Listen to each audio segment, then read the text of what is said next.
इधर दिखाया गया जैसे ये चार्जर है। चार्जर शिक्षक का प्रतीक बताया गया कि यदि शिक्षक सही है तो मनुष्य का मन परमात्मा में लगाता है, और यदि शिक्षक स्वार्थी है तो वो अपने से कनेक्शन जोड़ता है। विचार करिए, इंसान कभी भगवान नहीं हो सकता है। इंसान जो है परमात्मा से संबंध जुड़ाने का अपनी तपस्या द्वारा जो प्राप्ति करता है वो भगवान से संबंध जुड़ाने का मार्ग बताता है। जैसे आपने ये बैटरी देखी है, बैटरी आत्मा का प्रतीक है। जैसे आत्मा जब उस परमात्मा की याद करेगी तो आत्मिक शक्ति बढ़ेगी, माना आत्मा जो है अपनी शक्तियों को प्राप्त करती है, और जब आत्मा अपनी शक्तियों को प्राप्त करेगी तो जो चाहेगी उसके जीवन में दुखों का सामना नहीं आएगा, सदा सुखों की तरफ जाएगी। तो ये वास्तविक जो शिक्षक है वो परमात्मा से संबंध जुड़ाता है, अपने आप से नहीं। तो आत्मा जिस समय उस परमात्मा ज्योति की याद करती है उस समय उसका मन जो है परमात्मा की तरफ होना चाहिए, ना तो शिक्षक की तरफ जिन्हें गुरु कहते हैं, ना गुरु की तरफ होना चाहिए, ना अपने अंदर किसी प्रकार के विचार होने चाहिए। सारे विचारों को त्याग कर जब तुम इस परमात्मा की ज्योति पर ध्यान लगाओगे तो तुम्हारे परमात्मा के प्रकाश आपके ऊपर पड़ेगा तो आपकी बैटरी चार्ज होगी। तो इसी प्रकार से जो शिक्षक है वो परमात्मा की तरफ ले जाने वाला सदा परमात्मा को याद करवाता। नहीं तो आज के शिक्षकों में थोड़ा ये भी होता है कि माला दे देते, अपनी फोटो दे देते हैं। तो विचार करिए, जब तक आपका मन भगवान से नहीं जुड़ेगा तब तक तुम्हारे जीवन का उद्धार नहीं होगा। इसलिए हमें अपने मन को उस परमात्मा में जोड़कर अपने जीवन का उद्धार करें, और जब भी भगवान की याद करें उस समय हमारा मन किसी पर ना होकर सिर्फ परमात्मा की दृष्टि पर ध्यान हो। यदि माला फेरते हो तो आपका मन गुड़िया के ऊपर होगा।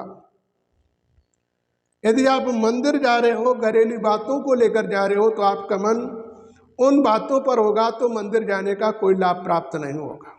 इसलिए हमें मंदिर भी जाते हो तो हमारा मन सही परिवर्तन होना चाहिए। भगवान की याद करो तो उस ज्योति में आप लीन रहो, घर पे हो, कहीं पर भी हो, जहाँ पर हो उस परमात्मा की ज्योति में लीन रहोगे तो तुम्हारे जीवन में कभी दिक्कतों का सामना नहीं आएगा, और तभी परमात्मा आपकी पूर्ण मदद कर पाएगा। ऐसे यदि तुमने परमात्मा को याद करना प्रारंभ किया तो तुम्हारे जीवन में कष्ट और समस्याओं का सामना नहीं करना पड़ेगा।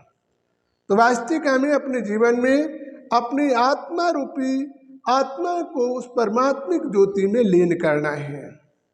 जब परमात्मिक ज्योति में लीन करोगे तब तुम्हारे जीवन का उद्धार होगा। जब तक ऐसा नहीं करोगे तब तक नहीं होगा। और परमात्मिक प्रकाश जब तुम्हारे पर पड़ेगा तो आत्मिक शक्तियों को प्राप्त करने के लिए, आत्मशक्ति जब प्राप्त होती है तभी मनुष्य अपने दुखों से दूर होता है। भगवान को पाने के लिए लोग नहीं याद करते हैं, बल्कि भगवान से अपने दुखों को दूर करने के लिए तुम परमात्मा की याद करते हो। और याद करने का तरीका क्या कि आपका मन उस ज्योति की तरफ लीन हो, इस ज्योति पर आपकी दृष्टि टिकी रहे। यदि ज्योति पर टिकी रहेगी तो तुम्हारे जीवन में कभी दिक्कतों का सामना नहीं करना पड़ेगा और परमात्मा तुम्हारा साथ देता रहेगा। ऐसे तुमने अपने जीवन का परिवर्तन करना प्रारंभ किया तो तुम्हारे जीवन में कभी दुखों का सामना नहीं आएगा। तो बदलाव हमें अपने जीवन में कर लेना चाहिए जिससे ऐसे दिनों का हमें सामना न करना पड़े और परमात्मा भी हमारा साथ देता रहे। तो जब भी हम भगवान की याद करें उस समय हमारा मन किसी भी ना घरेलू बातों में ना अपना किसी चिंतन में, उस समय सीधा हमारा परमात्मा के चिंतन में होगा तो आप अपने जीवन के समस्त दुखों को दूर कर लोगे। भगवान ये नहीं कहता जब सामग्री लेकर आओ तभी मैं खुश हूँगा। भगवान ये कहता है कि आपका दर्पण जब खुश होगा तो आप अपने सात्विक दर्पण का परिवर्तन करोगे तो हमारे पास आओगे तो तुम्हारे जीवन में दुख नहीं आएगा।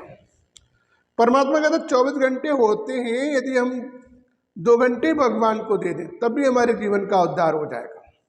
2 घंटे और 200 घंटे का सुख मिलेगा, जिसमें 1 घंटा यदि वर्तमान में कोई दुख आ रहा है तो उससे निवारण हो जाएगा। 1 घंटा आपकी बचत बैंक में चला जाएगा। तो वर्तमान और भविष्य दोनों का निर्माण आप कर सकते हो। ऐसे यदि तुमने परमात्मा को याद करना प्रारंभ किया तो तुम्हारे जीवन में कभी दुखों का सामना नहीं करना पड़ेगा। ये तुम पर निर्भर है। जितना तुम अपने अंदर का स्वच्छता करते जाओगे उतना ही अपने दुखों से दूर होते जाओगे। कर्म भोग मनुष्य करता है तो उसे अपने कर्मों का भोग स्वयं ही भोगना पड़ता है। स्वयं जब उसकी आदमी भोगेगा तो उसे ऐसे दिनों का सामना नहीं करना पड़ेगा और तभी परमात्मा उसकी पूर्ण मदद कर पाएगा। तो वास्तविक हमें अपने जीवन में इस प्रकार से बदलाव कर देना चाहिए जिससे हमारे जीवन में किसी प्रकार से दिक्कतों का सामना न करना पड़े और परमात्मा भी हमारा पूर्ण मदद कर सके। जब इस प्रकार से बदलाव करेंगे तो हमारे जीवन का उद्धार होगा। जब तक हम इस प्रकार से बदलाव नहीं करेंगे तब तक हमारे जीवन का उद्धार नहीं हो सकता है। तो परिवर्तन हमारे जीवन का सबसे बड़ा मेन कारण है और इसी के द्वारा हम अपने जीवन का उद्धार कर सकते हैं। तो बदलाव हमें अपने जीवन में कर लेना चाहिए, तब परमात्मा हमारा साथ देगा। शिक्षक सही है तो सदा भगवान से ही संबंध जुड़ाएगा, अपने से नहीं।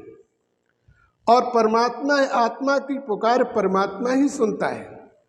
यदि बीच का कोई माध्यम हो तो जो इच्छा होगा तो तुम्हारे साथ जाएगा, नहीं होगा तो नहीं जाएगा। और यदि तुम्हारा डायरेक्ट कनेक्शन रहा तो तुम हर परिस्थिति में अपने जीवन को स्वच्छ और निर्मल बना सकते हो। इसलिए हमें अपने जीवन को स्वच्छ बनाने के लिए हमें अपने जीवन का वास्तविक परिवर्तन करना है। जब इस प्रकार से तुम अपने जीवन को सजा लोगे तो इसमें इधर दिखाया गया ये चेन बराबर राउंड लेती है। इसी प्रकार से जीवन में मनुष्य अपने किए कर्मों का भोग इस पृथ्वी पर भोगता है। अच्छे संस्कारों से दुख और बुरे संस्कारों से परेशानियां, गरीबी और अमीरी, दुख और अशांति जैसी भी स्थितियां हमारे जीवन में आती हैं वो सभी हमारे कर्म के भोग के द्वारा ही आते हैं। इन कर्म बंधन से मुक्त होने के लिए ही तुम परमात्मा की याद करते हो। तो वास्तविक यदि तुमने अपने जीवन के कर्म बंधनों से मुक्ति प्राप्त कर ली तो तुम्हारे जीवन में कभी ऐसे दिनों का सामना नहीं करना पड़ेगा और तभी परमात्मा आपकी पूर्ण मदद कर पाएगा। तो वास्तविक हमें अपने जीवन का बदलाव कर लेना चाहिए जिससे ऐसे दिनों का हमें सामना न करना पड़े और तभी परमात्मा आपकी पूर्ण मदद करेगा। कर्म के अनुसार से मनुष्य का जन्म होता है और जन्म से ही मनुष्य यदि अपने संस्कार बदल दे तो उसके जीवन में दुखों का सामना नहीं आएगा और अपने संस्कार व्यवस्था से वो मुक्ति प्राप्त कर सकता है। ये जन्म मरण का चक्कर मनुष्य के कर्म के अनुसार से ही बना रहता है। जब तक इन कर्मों का परिवर्तन नहीं करेगा कुछ नहीं होगा। संसार से मनुष्य का जन्म मरण कब मुक्त हो सकता है? जब संसार का मोह ममता समाप्त हो। तो मनुष्य की मोह ममता समाप्त नहीं होती है, यही कारण है मनुष्य के जन्म और मृत्यु का कारण उसके जीवन में आता और जाता रहता है।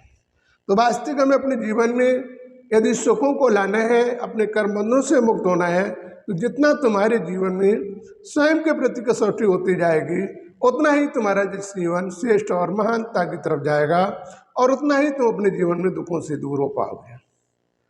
तो वास्तविक हमारी इस प्रकार से तुम अपने जीवन का परिवर्तन करके अपने समस्त दुखों से स्वयं निवारण हो सकते हो। जब तक तुम स्वयं अपना परिवर्तन नहीं करोगे तब तक कुछ नहीं हो सकता है। जैसे भोजन खाने से ही तुम्हारी भूख समाप्त होती है, इसी प्रकार से जीवन के संस्कारों का भी परिवर्तन जब तुम चाहोगे तभी होगा और तभी तुम्हारे जीवन का उद्धार होगा।